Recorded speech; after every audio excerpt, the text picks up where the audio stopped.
હે ડાબા ને જમણા મારા દુખે છે બાવડા, તોય મારે બનાવા છે લાડવા રે, ભલે દુખે મારા બાવડા. હવે ગીત નથી ગાવા, ભાખરી ભાંગવા માંડો ને. તને ખબર હતી કે હું એટલા દી ફરવા ગયો તો હું કામ મારા ભાગની ભાખરી બનાવતી? પણ મને એમ હતું તમે આજ આવશો કાલ આવશો, એમ હું તમારી હાટુ રોજ ભાખરી બનાવતી, એમાં ભાખરી ભેગી થઈ. પણ અમુક ભાખરી તો હાવ હુકાઈ ગઈ. પણ કેટલા દિવસ થઈ ગયા તો પછી ભાખરી હુકાઈ જ જાય ને. કોઈ વાંધો નહીં, હમણાં તું જો તેલ ને ગોળ ને નાખીને એવા મસ્ત લાડવા બનાવી નાખવી, અને પછી લાડવા હું વેચી નાખું, ઘઉંના પૈસા ઉભા કરી નાખું. જો પણ કોઈ લાડવા નહીં લે તો તેલ ના ગોળ બગડશે ને. તો પણ તારા બાના ઘરે લાડવા મોકલાઈ દેવું, ઈ ભલે ખાતા, ત્યાંથી ઘઉં મગાઈ લેવું. હવે ના રે ના, બકુલભાઈ હું બનાવો. એ લાડવા બનાવું. હે આમ કેમ લાડવા બનાવો? અમે તો લાડવા મિક્સર માં બનાવી. એલા મિક્સર માં લાડવા બનાવો ને એની મીઠાઈ નો આવે, આમ લાડવા બનાવી ને એની મીઠાઈ આવે ફૂલ. મીઠાઈ તો મિક્સર માં લાડવા બનાવી તોય આવે, પણ તમારા ઘરે મિક્સર નથી એમ કયો ને. હવે મિક્સર તો આજકાલના આવ્યા, પહેલાના જમાનામાં આમ સાણામાં તે રોટલા ભાંગીને લાડવા બનાવતા. હવે ઈ જમાનો ગયો. એ તું વાતું કરાય માં, મને ભાખરી ભાંગીને લાડવા બનાવવા દે. હે ભાખરી તો હુકાઈ ગઈ હોય એવું લાગે.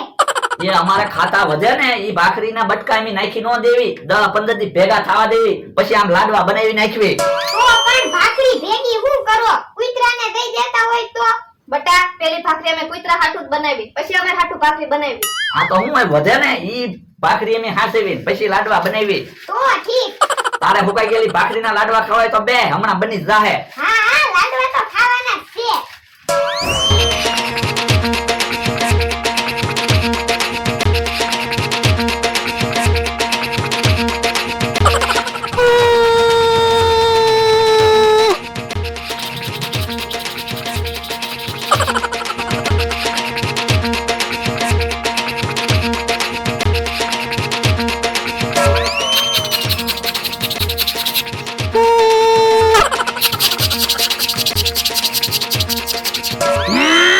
હું છું કેમ દેખાડો કરો?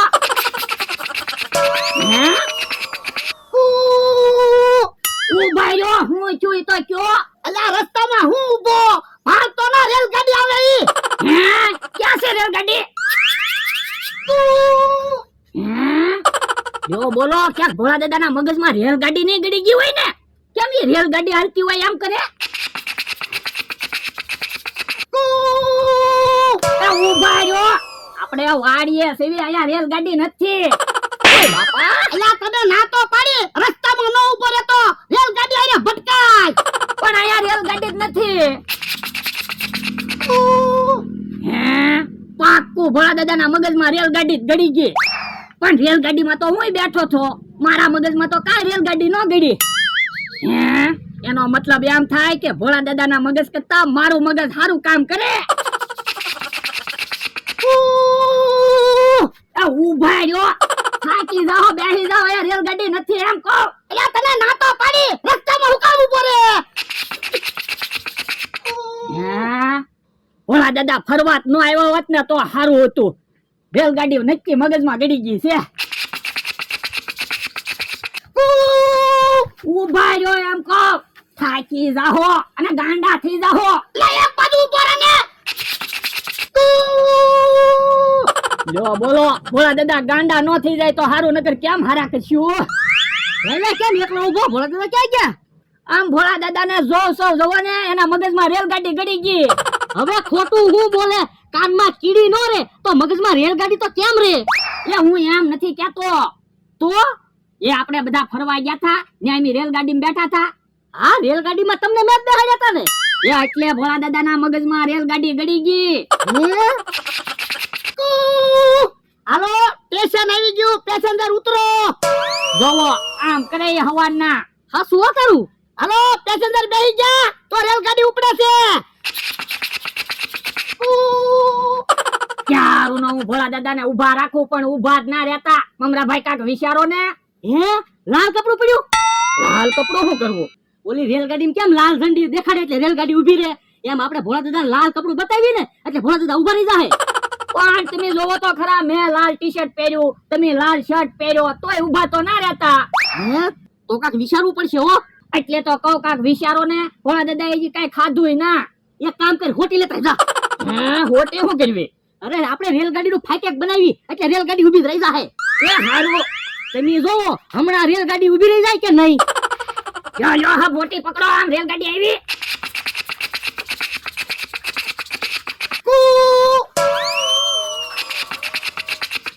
હે ફાટેક રેલગાડી નો ઊભી રહી હું પણ આ રેલગાડી ક્યાં પાટા ઉપર હાલે આ રેલગાડી તો રસ્તા ઉપર હાલે રસ્તા બદલાવીને વહી જાય આપણે થાકી જાવ આપણે બે હમણાં રેલગાડી થાકી જાય એટલે એને હાચે બેસી જાય પણ એ થાકતા જ ના આમ જોવો તો ખરા રેલગાડી ક્યાં ઠેઠ આગી ગઈ મમરાભાઈ બે આવું નથી કાક વિચારો હવે હું વિચારું તને મફતમાં 2 પ્લાન તો આપ્યા ઈ આમ બકુલભાઈ આવ્યા હે કેમ આ ભોળા દાદાની જગ્યાએ બેઠા ભોળા દાદા આમ રેલગાડી હાથે એટલે કેમ એ આપણે ફરવા ગયા હતા ને આમ રેલગાડીમાં બેઠા હતા ને તે ભોળા દાદાના મગજમાં રેલગાડી ગળી ગઈ હે લ્યો બોલો ભાઈરે થઈ હું તો એની હાટુ લાડવા લાવ્યો તો પણ લાડવા લાવો ને લાડવા હું ખાઈ જાવ લાય પૈસા પૈસા નથી મારી પાસે તો કઈ એમને મફતમાં લાડવા નથી દેવાના ભોળા દાદા પાસે લાડવાના પૈસા લેવાના છે તો ભોળા દાદા જોવો ને રેલગાડી હાકે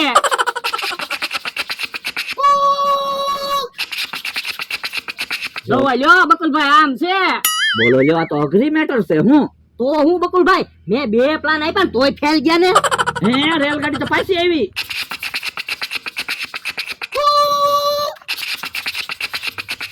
યો બોલો ગાંડા થઈ ગયા હોય એવું મને જ લાગે બકુલભાઈ મને એવું જ લાગે ગાંડા થઈ ગયા છે યો બોલો તો મારે હવે લાડવાના પૈસા કોની પાસે લેવા હવે તમે લાડવાના પૈસાની ક્યાં વાત કરો આમ નામ જો ભોળા દાદા ગાંડા થઈ જાય ને તો આપડી તો આવક બંધ થાય પણ એટલે જ હું કહું છું કાક વિચારો ને વિચારવું તો પડશે જ તે એક કામ કરવી તો હું બધા કે ને ઝેર ને મારે તો આપણે રેલગાડી બનવી તો અને ભોળા દાદાની સામે રેલગાડી જવા દઈએ એટલે એના મગજમાંથી રેલગાડી નીકળી જાય આપણી રેલગાડી ભાળશે એટલે આ ઈ હાસુ લ્યો તો હાલો રેલગાડી બની જવી રેલગાડી ભોળા દાદા એને ફટકારી છે એ વાંધો ને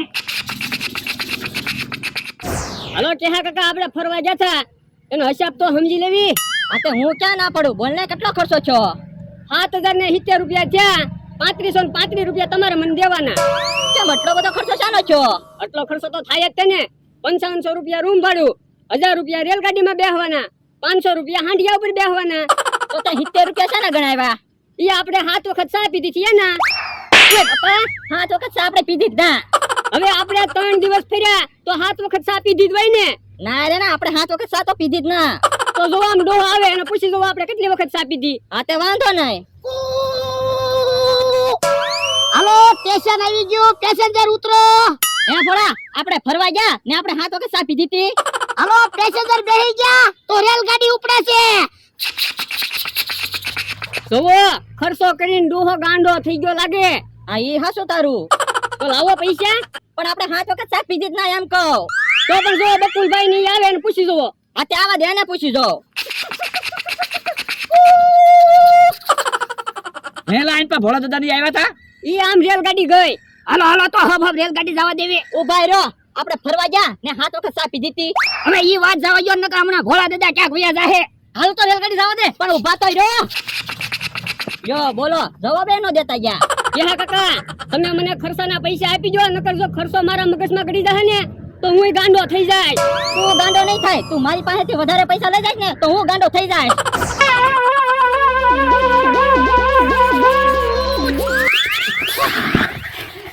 રેલગાડીનો એક્સિડન્ટ થઈ ગયો તો હવે રેલગાડી મગજમાંથી નીકળી જશે યો બોલો હજી મગજમાંથી રેલગાડી નો નીકળી પેલા તને રેલગાડી હાંકતા જ નથી આવડતું ડ્રાઈવર બદલાવો હાલો મમરાભાઈ તમે ડ્રાઈવરમાં વહી આવો એ હારું તું ડબ્બાવાની ચાલ મમરાભાઈ હા રેલગાડી અરે એવું એક્સિડન્ટ કરો ને ભોળા દાદાના મગજમાંથી રેલગાડી નીકળી જવી જોવે એ હારું હાલો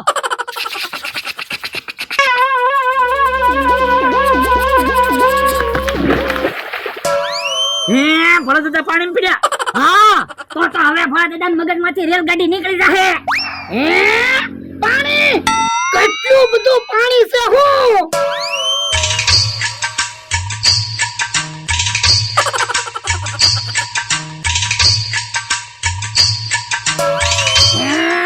ભોળા દાદા પેડલ કેમ મારવા મીણ્યા ઓય બાપા તું બેઠા હું પેડલ મારને નકર બોટ ડૂબી જાહે હે લ્યો બોલો રેલગાડી મગજમાંથી નીકળી ગઈ અને ભોળા દાદા મગજમાં બોટ ગળી ગઈ.